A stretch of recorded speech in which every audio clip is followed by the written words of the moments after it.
and quarantine memes. What's up, BYA crew? Hope you're staying at home, locked down. I've decided to be a goat farmer. This is Bert, that's Ernie.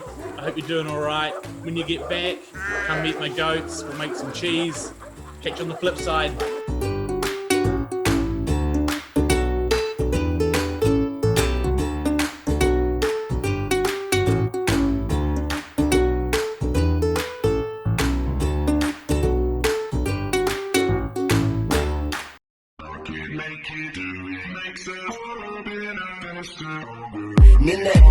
That don't kill me, can only make me stronger. I need you to hurry up now, cause I can't wait much longer. I know I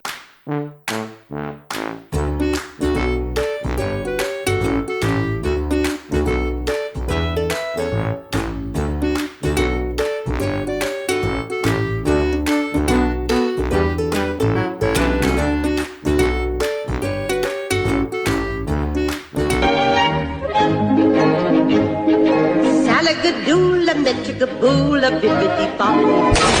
I picked the best in the West. They say the best.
But you shall receive power when the Holy Spirit has come upon you.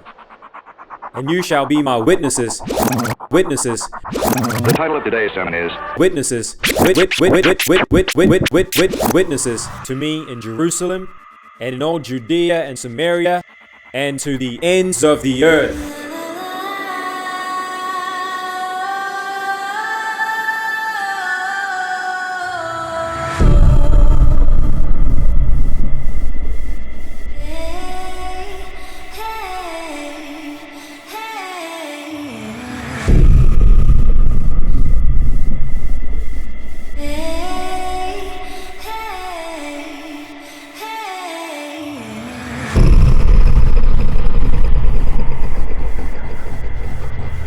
The good fight. He kept the faith. He won the crown. Ask Martin Luther or John Calvin or John Knox. What can one man do? He can live for God while he lives and leave a testimony of faith when he dies.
So hey everyone, big warm welcome to the first ever Young Adult Couch Fest. Let's go. And it is my honor, privilege today to have one of my favorite people in the whole world with us joining on week one, none other than Nick Edwards. And we are just so pumped you're joining us. Thanks so much, bro, for jumping on with us today. Bro, thanks for having me, man. It's like a real privilege to be with you. So, yeah, it's awesome. Awesome, bro. Nick, if you don't know Nick, he has a massive world in the sense of everything that he does and that he's a part of. He's the co-owner of a brand called I Love Ugly and an executive pastor at Life Auckland, which is awesome. And Nick was going to be joining us at Yak in the flesh, but obviously, unfortunately, due to COVID-19, this is now also an awesome way that we get to connect and get to talk about some real stuff that's going on. So if you're linking him right now, why don't you throw in comments down the side? We'd love to hear from you, connect with you, our team. We'd love to talk with you as well. But we're just going to dive straight in. And just before we do, I just want to say I'm so thankful for you. Just someone that I love, admire, respect. You're a phenomenal leader, Nick. A phenomenal friend, husband. You're someone that I look to often for wisdom and direction. And you bring so much perspective into my world, my wife's world, and even our team. And so we're just so grateful for you. And I just wonder if from the start, if you could really speak to those that are listening and watching. Right now, obviously, we're in the middle of COVID-19 and so many leaders in ministry and business owners and even young families. I wonder if you could maybe speak to anybody that's in a leadership role right now and maybe just talk about what we should be thinking as leaders and how we should navigate this particular season that we're in. Talk to us about that. Yeah, I mean, I think without question, it's an unprecedented time in history, right? I think for many of us, particularly our generation, we've never lived through a crisis of this magnitude. It's it's not like the internet crashing for a day or something like that. This is a real thing, and it's a real, it is a pandemic is what it is, but I think it's a real crisis across the globe. And I think for many of us, we're kind of sitting there thinking, I've never faced a challenge this big and I don't really know what to do. And sometimes as leaders, you can feel a little bit paralyzed by that. And, I was thinking about, what that kind of looks like, for me in my world. And I think, probably the first thing that I would say is that the best thing that you can do as a leader, as an owner of a business, or even just as a family, is stay connected, right? So it's it's probably going above and beyond in your connection. It's how many times are you touching base with your team? How many times are you touching base with the people around you?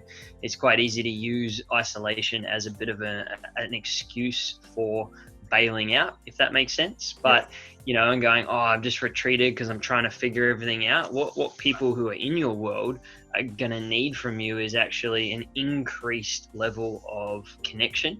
For sure. And connectability. So, can they connect with you? Can they get hold of you when they need to? Are you responding to them in a way that actually, meets them where they're at? And I think that, for me, it's a case of going, okay, cool. Well, as I'm connecting with you, the other side of that is being realistic and honest. I like to consider myself fairly realistic with the people that I lead or in the environments that I'm in. And I think at this point in time, it's you need to be positive, right? So when you're engaging with people, be positive. But there is such an uncertainty out there that it's okay to be real as well. It's okay to be honest. And I think people would actually appreciate that. I mean, someone who's kind of standing there saying, everything's going to be fine and it's all going to work out and you don't have to worry about this. I don't know if that's a realistic approach. Now, in my heart, God's got it, right? I know that. God saw this before we did, and, he's already seen what the outcome's going to be, but that still doesn't take away from people how they're feeling in that moment. And so bringing a realistic approach and an honest approach to your team or to your business or to whatever it is. The other thing, I'd probably just throw in there as a leader or as a business owner is that, people need structure and they need leadership. I'm all about collaboration and I'm all about, connecting people and bringing the collective together. But I genuinely think in seasons like this, where there is crisis, as a leader, you need to bring leadership into it. bring structure to people, help them to unpack what it looks like for them, help them to unpack, like you can ask questions, but ultimately make decisions. Totally. I mean, we were talking on Monday, like with our team, we were I just felt like what people need right now is clarity, not in the sense that like we're going to understand every decision right now, but we just need like, okay, what is the decision? Like you just said. Yeah. And so we said for our team, we're like, okay, the two things that matter the most right now is, are you building a bigger inside for you right now? Are you making the most of this opportunity to build your inside? And then secondly, are you being with people via stream, via text and call? These are the only two things right now that matter the most. Like we're going to review as we go on. Yeah. We just want to make it real clear for our guys, like right now, these are the things that matter most. We're going to put some things on the shelf and we'll come back to them. But these are the two things. This is what I'm asking of you right now, is that you're building your inside and that you're being with people, right? I just feel like you'll get clarity that can be empowered to do it, right? Yeah, and I just think like this is where, like you as a leader, step into the leadership of this season, right? Like it's like people, like we talk about leadership as, people following someone. Well, right now someone's following you. And so if you're a young leader, if you're an older leader, if you are any type of leader, even in your family as a parent, like your kids are following you. So in this season, don't think that you have to have all the answers or 100% accuracy on it. But what you can do is bring it like right now and say, okay, cool. Well, these are the decisions we're making today. And I love it. Some things aren't that important right now. And so don't get caught up in what those things are. It's okay to park it. And as this thing unfolds, come back to it. Yeah, totally. So, and then just like, I guess building on like, because we've got so much time now, a lot of people working from home. And so we're still working like, around the clock for that sense, but we find in our day, we've got more time. But in the middle of everything that's going on, what would you say on a personal level for a leader, or even just for a young adult? What are some disciplines and some rhythms that you've got in your life right now that actually feed your soul? Because as a leader, making decisions is our responsibility. And I feel like really what is in us in this season when the pressure comes on is going to come out of us. And so we're going to get the right things in us if we're going to lead consistently well for the next month, 2 months, who knows how long it might be. Yeah. So what are some things you're doing in your life right now to feed your soul and to stay healthy? Well, I mean, this is real funny. So I'm a really structured person. So on day one of the lockdown, I really struggled. Like, if I can be real, like I was at a loss, so to speak, as to what to do. And so very quickly, I had to come up with a structure for my life. Now, it's not going to look the same all the time, but I had to sit down and I physically wrote out, 8 to 9 a.m. this, blah, blah, blah. And I wrote it down and I was like, okay, cool. Here is a basic structure for what I'm going to allow my days to look like. And so, like, first and foremost, as a discipline, I just decided what my structure was going to look like over this next 4 weeks.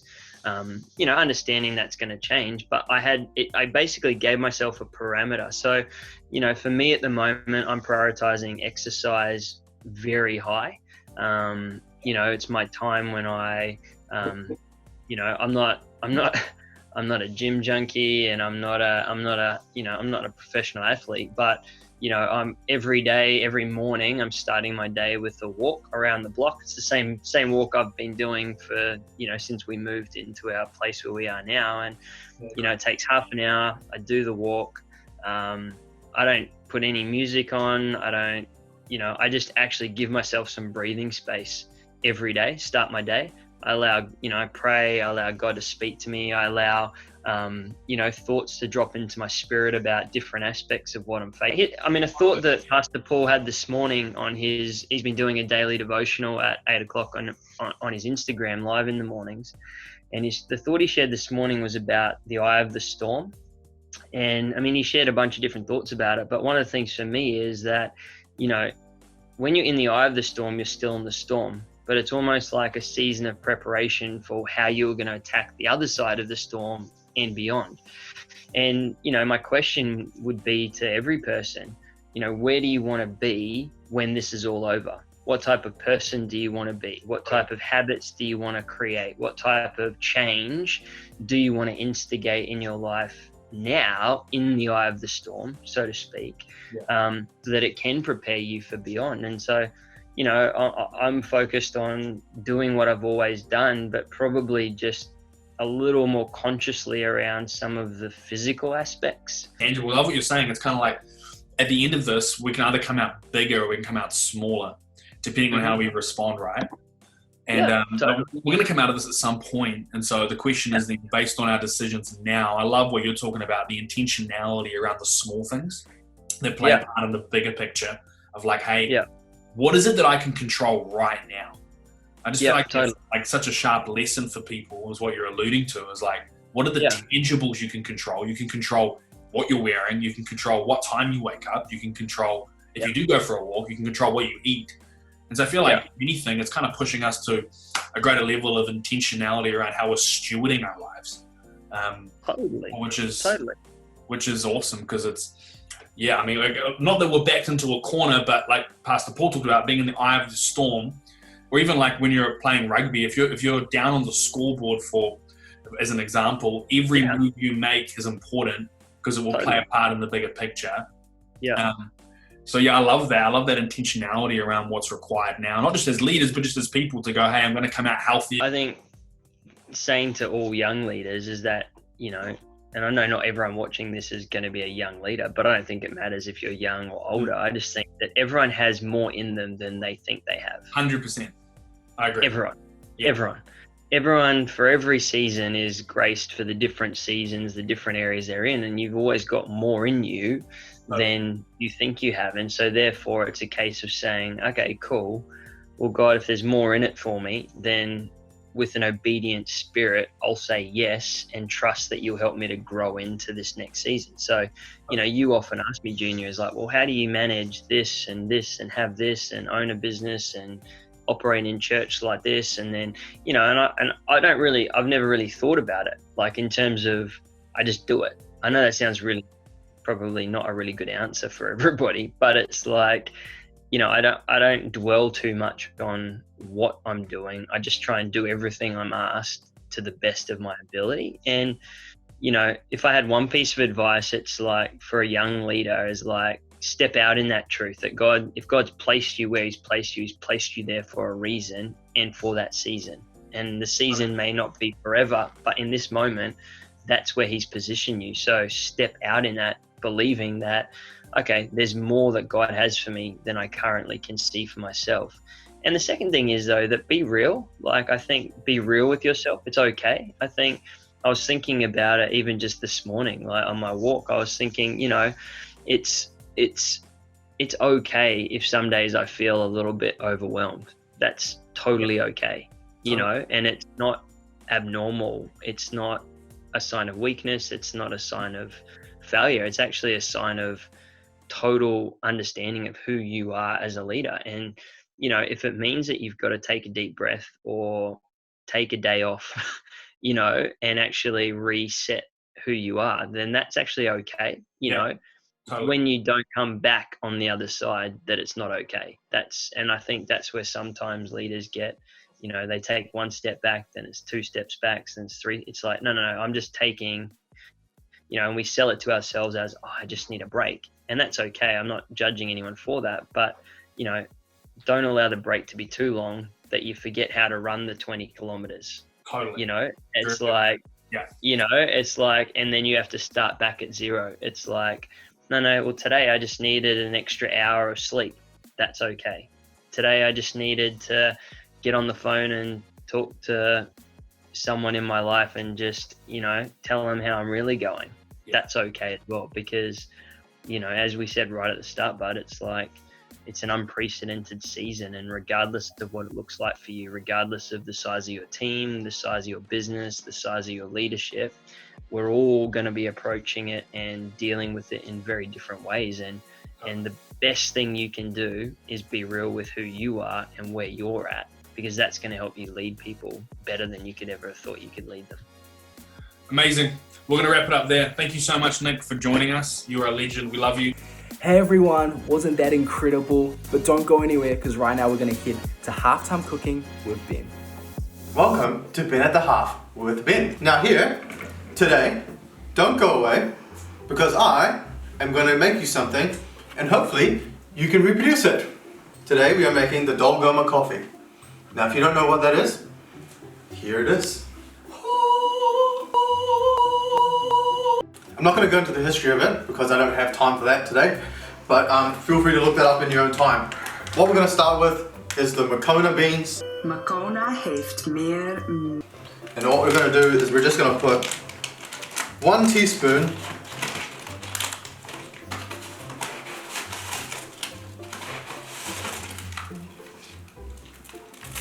into the container.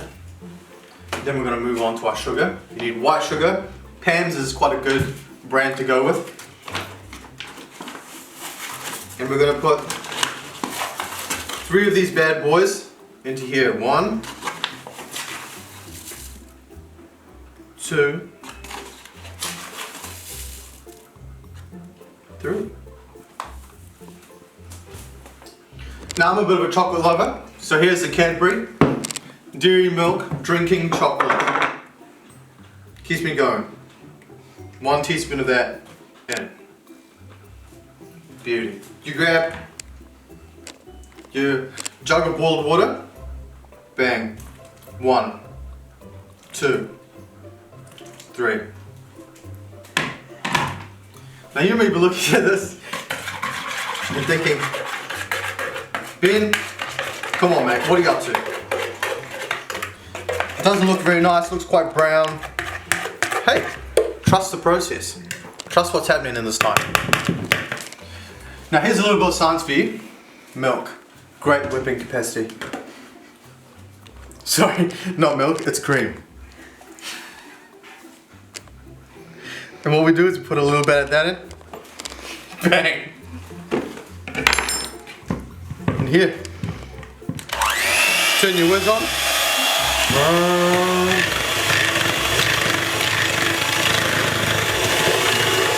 Now you're going to be doing this for quite a long time. Probably about 10 minutes. 1 hour later. Now let's take a look at this consistency. Perfect. Not coming off the blades at all. Exactly what we're wanting here, team. Now I'm just going to put this aside. Actually, I'm just going to sit here for now. And here we go. We're going in to the cup. Here. Are we ready? Okay. And as you can see, a good float here on the top. Make sure you don't leave anything behind. Nothing gets left behind. Beautiful. Look at just sitting on the top. It's amazing. Now what we need is a straw.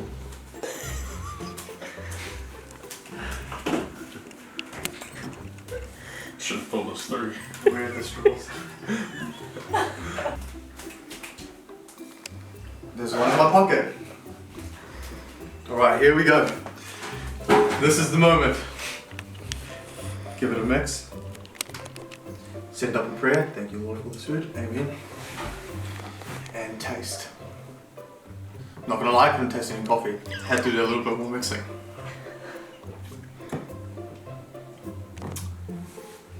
Barista couldn't do that better. That's beautiful. Try it home, team. Hey guys, make sure you tune in next week to YA Couch Fest because next week I'm going to be playing 2 of my favorite comfort foods. Butter chicken.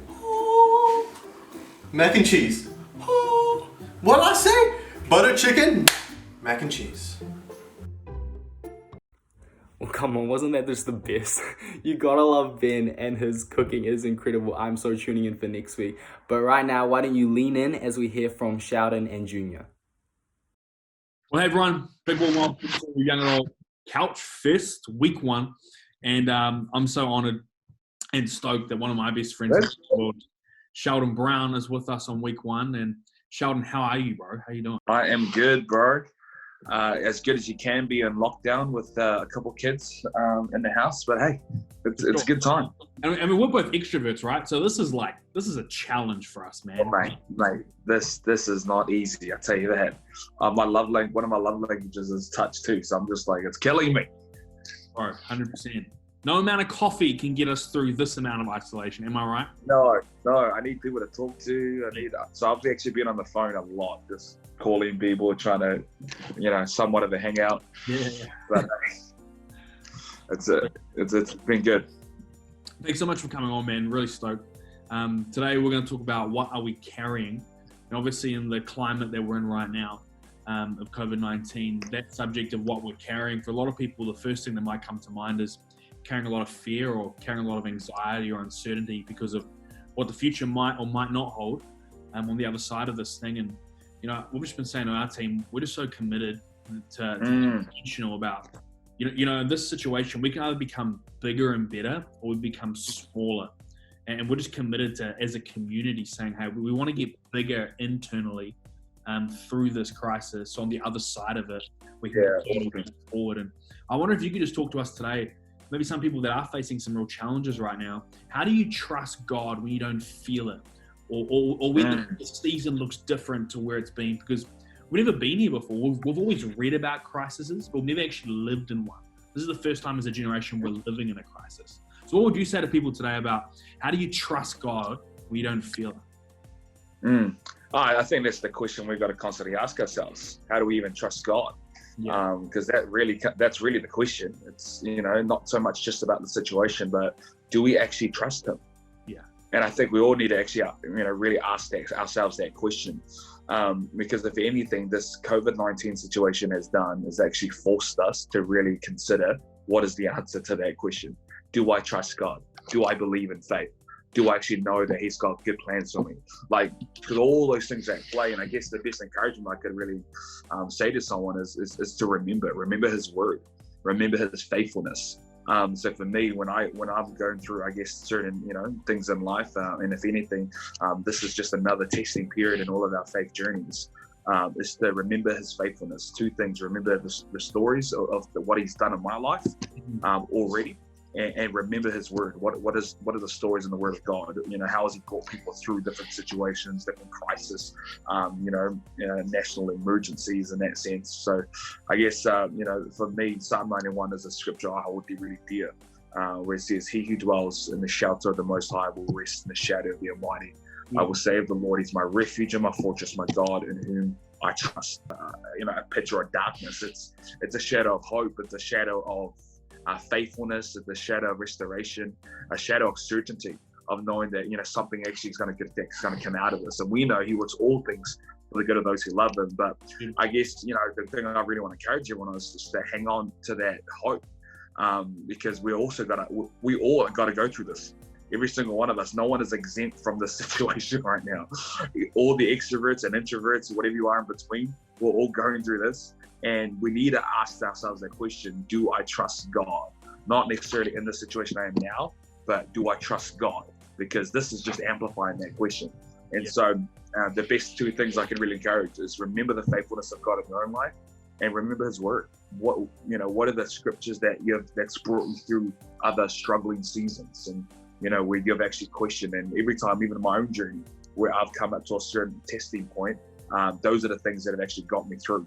It's remembering a testimony of what God did something in my life at a certain point in time that reminded me to actually keep going, or it's just in that spark of a moment where a verse illuminated in my mind and it made me realize, oh no, God does have a plan and a purpose for my life. You know what I'm saying? Yeah. And so I think those two things really is the best thing we can do to really cultivate trust, because trust is an ongoing decision. It's not a one-off event.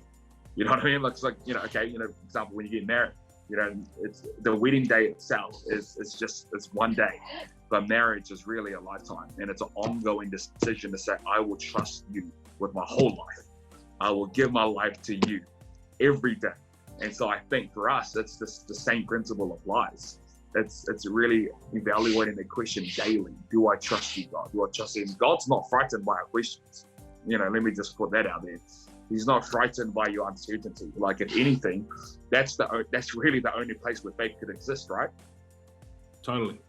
100%. Faith is hoped for, substance of things yet unseen in Hebrews, you know what I'm saying? Like, so if anything, it's kind of like even understanding that trust isn't a feeling, it's a decision.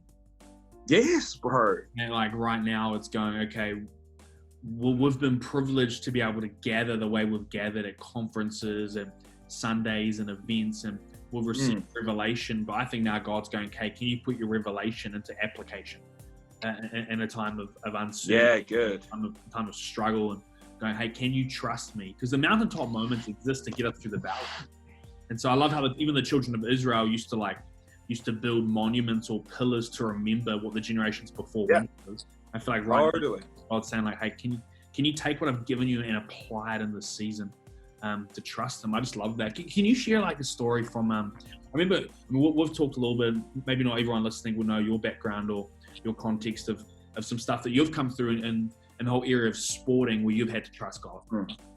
Yeah, I've been in ministry most of my life, been involved in church, but I've also been involved in sports. I was an avid rugby league follower, let alone player. Was fairly okay to actually make it in the big leagues. So I was pretty much up there in terms of kind of working my way through the system in terms of the NRL, and for a season I was looking pretty good. I was looking pretty hopeful. Things were actually kind of looking pretty good, and then I remember being called into the office after I got an injury, and basically the management staff telling me, your services are no longer required. So as a footy player, or even as a sports enthusiast or an athlete, like that's the most devastating news that you could ever receive, to be told to you that your talent is no longer needed or is even of value. And so I remember walking out of that room, going out to the stadium, and the stadium was dark, the Mount Smart Stadium. There was nothing around. There was no crowds. There was no people. It was purely just a dark stadium, no lights. And I remember asking God the question, like, why would you bring me this far of a dream if you were only to allow it to be removed? And I remember actually really venting, crying out, like, what the heck? Like, what's going on here? And then, just like I was talking about earlier, like just in that very moment as I vented that, because this is the other thing we got to realize: God's not afraid of our vents. Like, it's okay to talk. Like, it's okay to feel the way you feel. Like, it's okay to feel uncertain. It's okay to feel that. That's what makes us human. And if anything, and so I guess in that same moment as I was expressing that, I got a download from God. Right after that, basically reminded me of Scripture.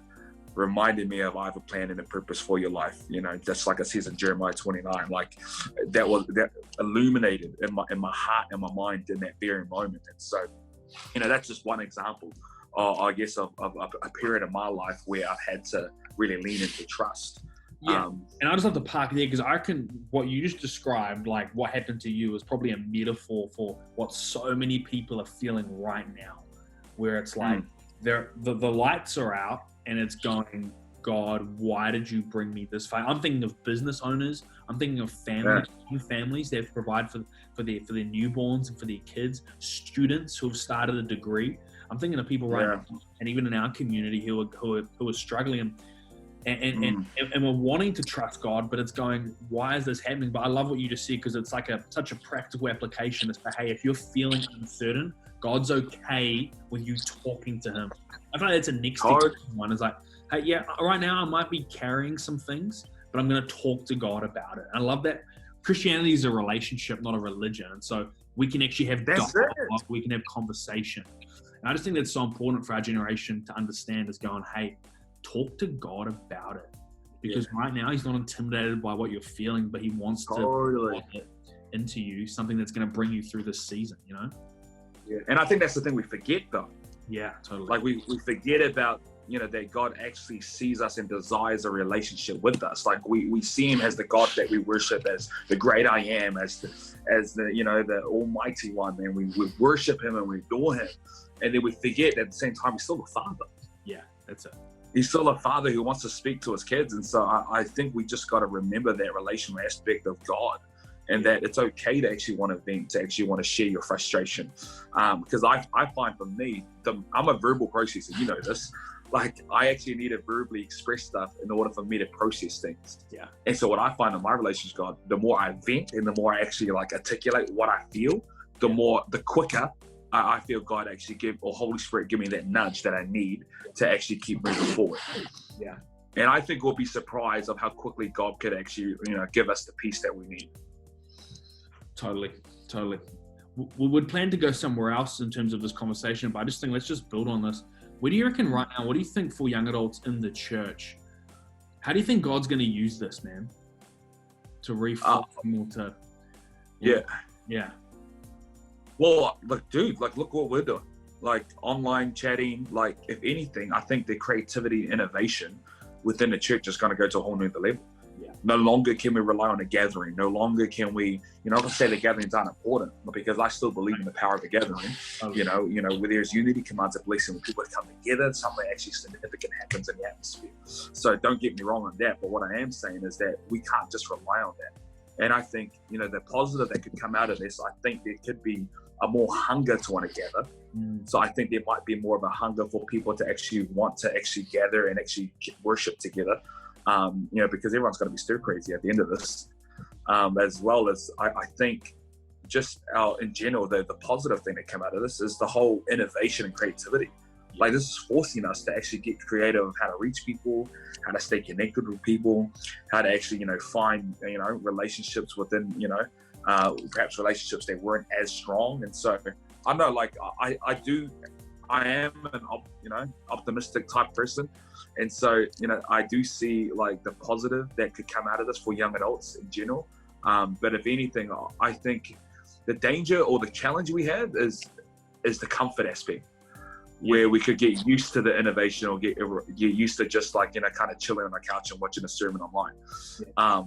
So as much as it is an advantage, at the same time can be a liability. But I think I'm more excited to know that a young adult generation could actually, really be a lot more hungry to actually want to actually, to desire a relationship, not only with God, but with others. Yeah. And yeah, I love what you said. I love that because it's going like now we were in a rhythm of how things were done and there's a new normal that's on the horizon.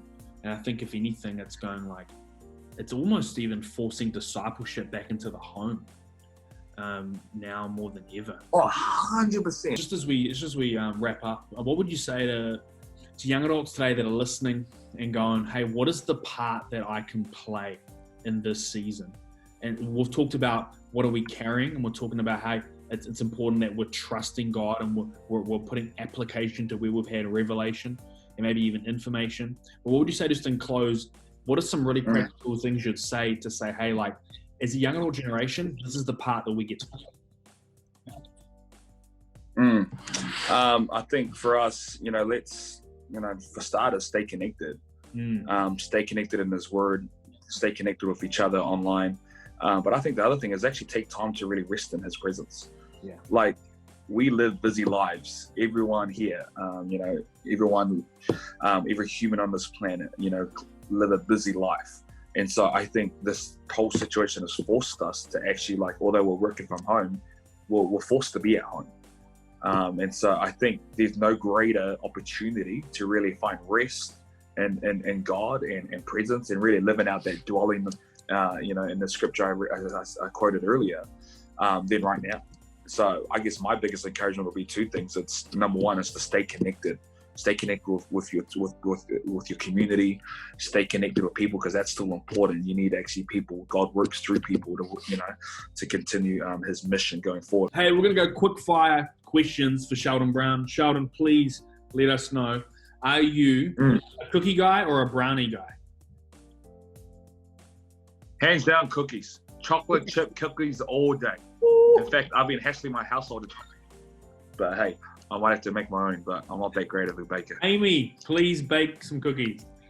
Would you rather go for a run or go for a bike ride? Oh, hands down a run. Come on, bro. Do I have the size or let alone the bottom half for bikes? Hey, You said it. Come on. Yeah, it's not good on the glutes, right? Yeah, but you thought it. No. Which you thought of, which I'm not going to take offense by, but hey, you know, it is what it is. There's no way I told that. Whatever, stop lying. Lastly, shakes or smoothies? Smoothies. Because it makes me feel somewhat healthy. Yeah, that's right. That's true. It's all about how it makes you feel, right? Yeah. It makes me feel somewhat healthy, but, you know, I'm still taking the same amount of intake of, you know, all the good stuff, but we'll see. We're going to wrap it up there, man. Thank you so much for spending time with us, bro. And, you know, we're just believing the best still to come. Everyone that's listening, we're just believing that, hey, whatever you're carrying right now, as you fix your eyes on Jesus, he's going to replace fear with faith. He's going to replace despair with hope. And so we hope today's helped you. Hope it's encouraged you. Tune in again next week as we hear week 2, Young Adult Couch Fest. Let's go. One last thing. But hold your balance. I just say whatever, cause there is no way you're around it. Everyone falls down sometimes, but you just gotta know it'll all be fine. It's okay. It's okay. It's okay.